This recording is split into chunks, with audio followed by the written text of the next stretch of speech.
এটা হচ্ছে বেনি মাধবের বাড়ি।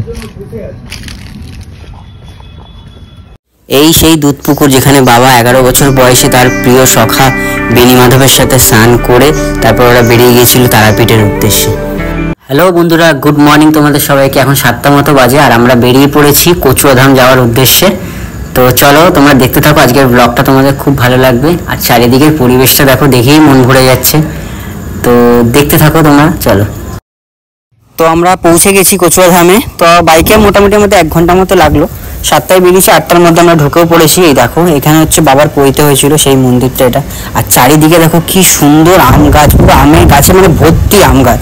আম গাছ দেখার পর প্রিয়াঙ্কার একদম মুখ চোখ দেখো, ও বলছে না আমি পেরেই ছাড়বো এখান দিয়ে, আজ যাওয়ার সময় আমি আম পারবো তারপরেই বাড়ি যাবো। তো দেখি আম পারতে পারে কিনা। তো চলো দেখতে থাকো। আমার বড়টা কি টোপাসে নিয়ে যাবি, আমি ঠিক করে পেরে আমরা ওখানে পারবো। একে নিয়ে কেক ক্যাপচার করে ছিলাবে না। তো আমরা এসেই চলে আসলাম এই পুকুরে। এটা হচ্ছে দুধ পুকুর যেখানে বাবা স্নান করেছে। তো আমাদের কাছে এটা অমৃতর সমান। তো এখানে এসে আমরা একটু মাথায় ছিটিয়ে নিলাম জল, তারপর এখান থেকে জল তুলে চলে গেলাম বাবার মাথায় ঢালতে। তো বাবার এখানে কচুয়াধামে 2টো মন্দির আছে। এখানে যে এই মন্দিরটা দেখতে পাচ্ছ, এই মন্দিরটার মধ্যে জল ঢালতে পারবে তোমরা, বাবার মাথায় দাঁড়িয়ে শান্তিভাবে পুজো দিতে পারবে। আরেকটা মন্দির আছে, সেটাও তোমাদের নিয়ে যাবো। সেখানে তোমরা জল ঢালতে পারবে না, কিন্তু ওখানে তোমরা দর্শন করতে পারবে, পুজো দিতে পারবে। তো চলো দেখতে থাকো।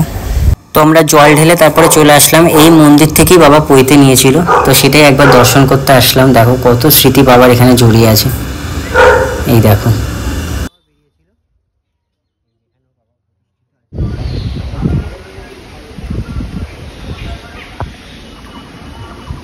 ये फंस गया सीएम। আম পড়ছে, আম পড়ছে, আম পড়ছে, আম পড়ছে।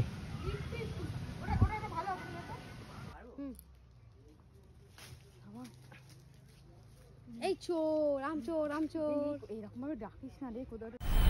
मजा आया और मैं ये जो मजा है हिंदुस्तान के हर व्यक्ति को देना चाहता हूँ। না আমগুলো কি রকম চেরা এক ব্যাগ আম কুড়িয়েছে। এই যা যাই হোক, আমরা অনেক আম টাম পেলাম আর কুড়িয়েওছি, আবার গাছ থেকেও পেরেছি। বেশ মজা লাগলো। কিনে খাওয়ার থেকে গাছ থেকে ছিঁড়ে খাওয়ার একটা মজা আছে। তো যাই হোক, তারপর আমরা চলে আসলাম মেন যে মন্দির বাবার। এখানেই বাবার আদি বাড়ি ছিল, সেখানেই মন্দির স্থাপিত করেছে। তো আমি একটু প্রণাম করে নিলাম, কতদিন পর বাবাকে দেখতে পেলাম। তারপরে আমরা চলে গেলাম ওখানে শিব ঠাকুরের মাথায় জল ঢালতে। এখানে ধূপ ধরালাম।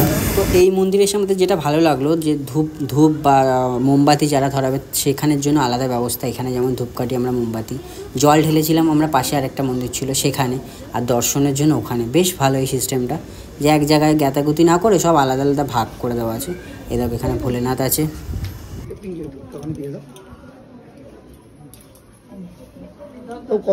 দেখো, ভোলেনাথের দর্শন পাওয়ার পরে এই বড় একটা সাপ দেখতে পেয়েছিলাম। তো যাই হোক, আমি একটু ভিডিও করে নিলাম। এত বড়, বলছি এর থেকেও নাকি, এটা নাকি ছোট ওদের কাছে, এর থেকেও নাকি বড় বড় আছে, যেটা দুটো ওখানে থাকে সবসময়।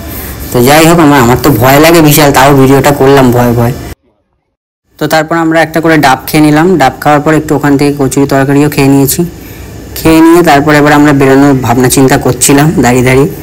তো যাই হোক, এবার আমরা এই বাবাকে দর্শন করলাম, করে এবার আমরা বেরিয়ে যাব। বেরিয়ে যাওয়ার আগে একবার বেনি মাধবের বাড়ি দেখে যাব, যে বাবার যে বন্ধু ছিল বেনি মাধব, তার বাড়ি একবার যাব। তো চলো দেখতে থাকো। তো এই দেখো, এটা হচ্ছে বেনি মাধব বন্দ্যোপাধ্যায়ের বাড়ি, আর এটাই ওনার জন্ম ভিটে। তো দেখো বাবার এখানে কত স্মৃতি জড়িয়ে আছে, কারণ বাবার সবথেকে প্রিয় বন্ধু ছিল বেনি মাধব বন্দ্যোপাধ্যায়।